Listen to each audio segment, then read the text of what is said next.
எந்த சட்டமைப்புப்படியோ இல்லை சட்டம் படியோ அவங்களுக்கு அந்த மாதிரி திணிக்கிறதுக்கு அவங்களுக்கு அதிகாரமோ உரிமையோ கிடையாது. இரண்டாவது, எங்கேயுமே அவங்க 2 மொழி கொள்கையை கூட அமல்படுத்த முடியாதவர்கள். முதலமைச்சர் தெளிவாக சொன்னார். எல்கேஜி யூகேஜி படிச்சுட்டு இருக்கவங்க முனைவர் படிக்கிறவங்ககிட்ட வந்து நீங்கள் எப்படி படிக்கணும்னு கற்றுக் கொடுக்குற மாதிரி இருக்குது. எங்கேயுமே அவங்க 2ஓ 3ஓ அமல்படுத்த முடியாதவர்கள் சிறப்பாக 2 மொழி கொள்கையை இரட்டை மொழி கொள்கையை இங்கே அமல்படுத்தின பிறகு நீங்கள் மாறணும்னு சொன்னால் இது என்ன? இது யாராவது அறிவு இருக்கிறவங்க பின்பற்றுவாங்களா?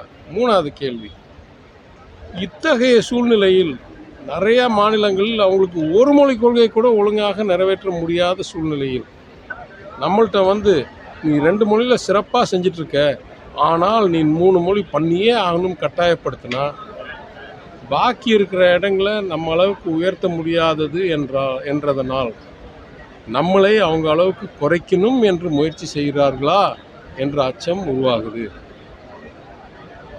எங்கேயாவது நல்லா பண்ணிட்டு சொல்லுங்கள், அவங்கள மாதிரி நல்லா பண்ணுங்கன்னு சிந்திக்கிற நபர்கள் நம்ம.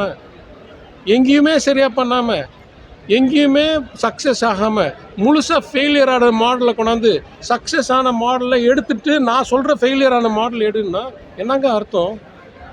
யாருக்காவது அறிவு இருக்கவங்க இதை ஏற்றுக்கொள்வார்களா? சுயமரியாதைலாம் 2வது, அறிவு இருக்கவங்க யாராவது ஏற்றுக்கொள்வாங்களா? என்னங்க பேசுகிறாங்க?